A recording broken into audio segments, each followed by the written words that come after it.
hommikust, Evelin! Tere hommikust, Anu! Tellisime kana.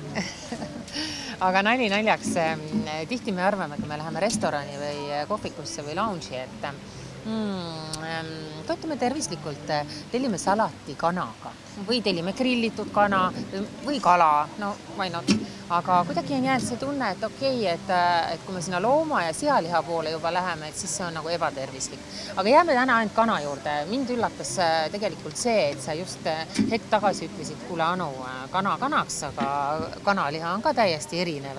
Et kas sa võtad sealt kintsust või kana, ma ei tea, turjast või rinnast või ükskõik kust, et need on sisaldavad täiesti erinevaid asju ja kaloreid. Vaata, sul on õigus, et eks me ju teame seda, et erinevad osad siis sellest produktist on natuke erineva toiteväärtusega. Ja tegelikult, kui me räägime siin sellisest heast vormist või dieedist ja millist osa siis kanast võib kõige ohutumalt ka selline inimene süü, kes tahab alla võtta, siis loomulikult me kõik teame, et kanafilee. Et kanafilee on minu üks suuri lemmikuid, ma ei tea, mis kogused kanafileed ma olen ära söönud. Ja kanafilee puhul tõesti on hea see, et tal on nagu ülimadal rasvasisaldus ja väga kõrge valgusisaldus ja valk on meile just nagu sellised ehitusblokid kogu meie kehale ja lihastele jällegi, mis puudutab ka siis sporditegijaid. Ja muidu, kus seda siis nagu teada, et tegelikult on asi väga lihtne, et kui te poes olete, et tegelikult huvitab. Soovitan alati vaadata neid silti lugeda. Et siin on väga hästi näha, et jahutatud broileri filees rasv on 0,9 grammi 100 grammi kohta. See on tõesti väga Aga ma ei tea, palju seda selles pakis on. Kas ma pean siis selle ära kaaluma ja siis kodus korruta? Aga pakis on sul 520 grammi. Kui sa 100 grammis saad 0,9 grammi rasva, siis mitu grammi sa saad 520 grammis. Sa pead korrutama 5,2 lihtsalt. Ehk siis meil on tänapäeval kõigil mobiiltelefonid käes ja korrutate niks-naks ära. Et väga lihtne. Aga lihtsalt võrdluseks võibki tuua, et näiteks siin on meil jahutatud broileri kintsud.